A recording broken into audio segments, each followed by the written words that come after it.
আপনাদের যে দুটো ছবি দেখাচ্ছি, আপনাদের মনে থাকবে জয়ন্ত সিং আরিয়াদহ কাণ্ডের মূল অভিযুক্ত, তার বিশাল বড় বাড়ি আপনাদের সামনে আমরা তুলে ধরেছিলাম।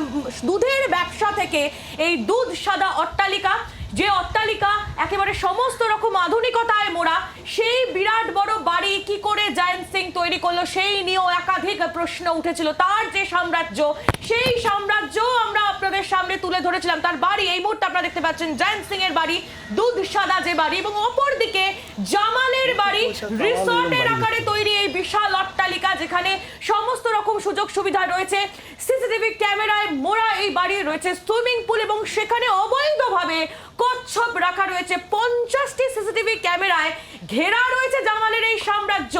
দুটি বাড়ি এই মুহূর্তে তুলে ধরছি আপনাদের সামনে, বিলাসবহুল এই বাড়ি। তারা, অর্থাৎ এই বাড়ির যাদের, একদিকে জয়ন্ত এবং অন্যদিকে জামাল উদ্দিন, তারা যে কিভাবে এই বাড়ি তৈরি করলো, কোত্থেকে তারা এত অর্থ পেল, তারা যে কাজ করে সেই কাজের তুলনায় এই অর্থ একেবারেই মানানসই নয়। আর এখান থেকে এই প্রশ্ন উঠছে যে কি থেকে তাদের এত বাড়বাড়ন্ত। কথা বলবো, কমলাক্ষ রয়েছেন আমাদের সঙ্গে, আমাদের প্রতিনিধি। কমলাক্ষ, এই যে রিসর্টের আকারে আমরা বাড়ি দেখছি, এই কয়েক বছরে কিভাবে এই বাড়ি তৈরি হলো, আয়ের উৎস কি, কিভাবে এতটা বাড়বাড়ন্ত, আর কিভাবে এলাকার বিচারক হয়ে উঠলো জামাল?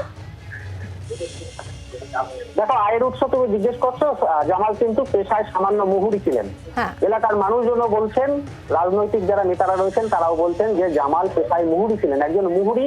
তার এই বিলাস বহুল যে রিসর্ট, এবং সেখানে ঘোড়া পোষা, কচ্ছপ পোষা, এবং তার সঙ্গে সঙ্গে সুইমিং পুল দিয়ে এই দুখণ্ডে বিভক্ত এই বিশাল বাড়ি, আর সে কিভাবে সম্ভব হলো? 2016 থেকে কিভাবে উল্কার গতিতে এই জামালের উত্থান, কিভাবে বা এত প্রতাপ তার এলো, তার অনুসন্ধান করতে গিয়ে কিন্তু এলাকার মানুষজন তারা যেটা বলছেন যে স্থানীয় থানা, অর্থাৎ সোনারপুর থানায় যাতায়াতের সুবাদে, বিএলআরও অফিসে যাতায়াতের সুবাদে, এবং রাজনৈতিক দলের ছত্রছায়ায় থাকার সুবাদে কিন্তু বেশ কিছু মানুষের সঙ্গে কিন্তু নানা রকম ভাবে প্রতারণা, তাদের জমি হাতিয়ে নেওয়া, তাদের কাছ থেকে অবৈধভাবে টাকা আদায়, এবং টাকা না দিলে এই সালিশি সভা বসিয়ে তাদেরকে মারধর করা, এবং এলাকার মানুষের কোনো সমস্যা হলে স্থানীয় নেতৃত্বও কিন্তু, অর্থাৎ পঞ্চায়েতের নেতৃত্বরাও, তারাও কিন্তু সমস্যার সমাধানের জন্য এলাকার মানুষকে তারা বলতেন জামালের কাছে যেতে। অর্থাৎ বুঝতেই পারছো যে এলাকায় সর্বেসর্বা হয়ে উঠেছিল এই জামাল।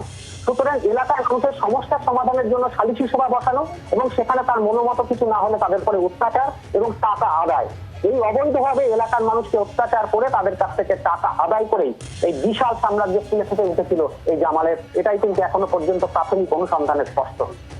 কমলাক্ষ, এখান থেকেই তো প্রশ্নটা উঠে আসছে যে সে সালিশি সভা বসাতো বাড়িতে, সে অবৈধভাবে জমি লোকের থেকে নিয়ে এই সাম্রাজ্য তৈরি করলো, কিন্তু পুলিশ বা প্রশাসন তার বিরুদ্ধে কোনো ব্যবস্থা নিল না।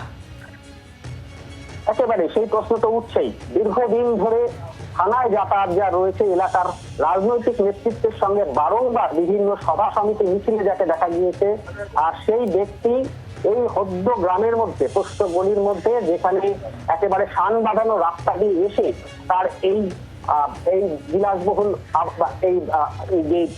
তার যে এই আবাসন তৈরি হয়েছে কার্যত, সেখানে আসতে গিয়ে কিন্তু আমরা বুঝতে পেরেছি যে গোটা এলাকার যে অর্থনৈতিক ভারসাম্য, তার সঙ্গে সম্পূর্ণভাবে এই পেল্লাই যে তৈরি হয়েছে, আর সেটা কিন্তু সম্পূর্ণভাবে ফারাক রয়েছে বা আলাদা।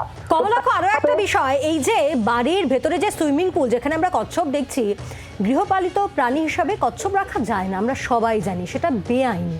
তারপরে সে কিভাবে, কোথা থেকে পেলো কচ্ছপ, কে এনে দিল, কারা কাজ করতো, এর পেছনে যেমন একটা প্রশ্ন উঠছে, কিভাবে সে বাড়িতে এই কচ্ছপ সে রাখছিল, সেটা নিয়েও তো প্রশ্ন উঠছে, এবং বন দপ্তর ইতিমধ্যেই মামলা রুজু করেছে। বিপাক বাড়ছে অবশ্য এখন জামালের।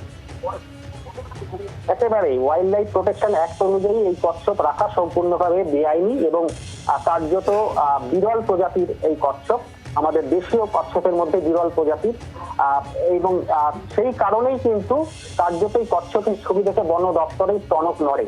তারা অবাক হয়ে যান যে বাড়ির মধ্যে এইরকম ওপেন ভাবে সুইমিং পুলের মধ্যে কচ্ছপ কিভাবে রাখা যায়। আমি একবার তোমাকে নিয়ে যাওয়ার চেষ্টা করব যে চতুর্দিকে পাঁচিল দিয়ে, উঁচু পাঁচিল দিয়ে ঘেরা এই যে এই রিসর্ট যে কার্যত তৈরি হয়েছে, চতুর্দিকে তুমি দেখতেই পাচ্ছ আধুনিক আলো লাগানো, সেই আলোর মধ্যে দিয়ে ভেতরে কিন্তু সবুজ গালিচার মধ্যে দিয়ে এই রিসর্টে পৌঁছতে হবে, এবং আমরা এগোনোর চেষ্টা করছি পেছনের রাস্তা দিয়ে। সেই পাশের রাস্তা দিয়ে কিন্তু রাস্তা কিন্তু একেবারেই কর্দমাক্ত ইটের রাস্তা, অথচ এই রিসর্টে আসতে গেলে কিন্তু শান বাঁধানো রাস্তা রয়েছে, কিন্তু তার আশপাশের চরিত্রটা সম্পূর্ণ আলাদা। আমরা একবার ভেতরে দেখানোর চেষ্টা করবো তোমাকে, তুমি দেখবে আমরা পাঁচিলের ওপরে উঠে তোমাকে সেই কমলাক্ষ সেই ছবি আমরা দেখবো, নজর থাকবে আমাদের সেদিকে। একেবারে তুমি আমাদের সঙ্গে থাকো কমলাক্ষ, তুমি নজর রাখো এই পরিস্থিতির দিকে। আমরা রাজনৈতিক প্রতিক্রিয়া আপনাদের শোনাবো এই প্রসঙ্গে। শ্রমিক ভট্টাচার্য বিজেপি নেতা এবং তৃণমূল কংগ্রেস নেতা কুণাল ঘোষ, তাদের প্রতিক্রিয়া আমরা পেয়েছি, কি বলছেন তারা শুনবো। আরে পুরো ব্যাপারটাই তো 27% ভোটে, রাজনীতিটাই তো 27% ভোটে, সুতরাং এগুলো এখন চলবে, এগুলোকে মেনে নিতে হবে। যতদিন তৃণমূল থাকবে, জামাল উদ্দিন থাকবে, কুতুবুদ্দিন থাকবে, বিজেপি এলে এই অবস্থার পরিবর্তন হবে। যা যা অভিযোগ এসছে, অভিযোগ যদি সত্যি হয় পুলিশ প্রশাসন ব্যবস্থা নিচ্ছে, বাকি দেখছে। কেউ যদি খারাপ কাজ করে থাকেন, তৃণমূল তো কোথাও প্রোটেকশন দিতে যাবে না। এত বড় দল, এত বড় রাজ্য, কোথায় কে প্রচুর লোক ভালো কাজ করছেন, অত্যন্ত ভালো কর্মী নেতা সংগঠকরা তৃণমূলে রয়েছেন, বিচ্ছিন্নভাবে কেউ যদি কোনো বিতর্কিত ঘটনা বা খারাপ ঘটনার সঙ্গে জড়িত হন, নিশ্চিতভাবে দলও ব্যবস্থা নেবে, পুলিশ প্রশাসনও ব্যবস্থা নেবে। বাংলার আওয়াজ, বাঙালির আবেগ, জি 24 ঘন্টা।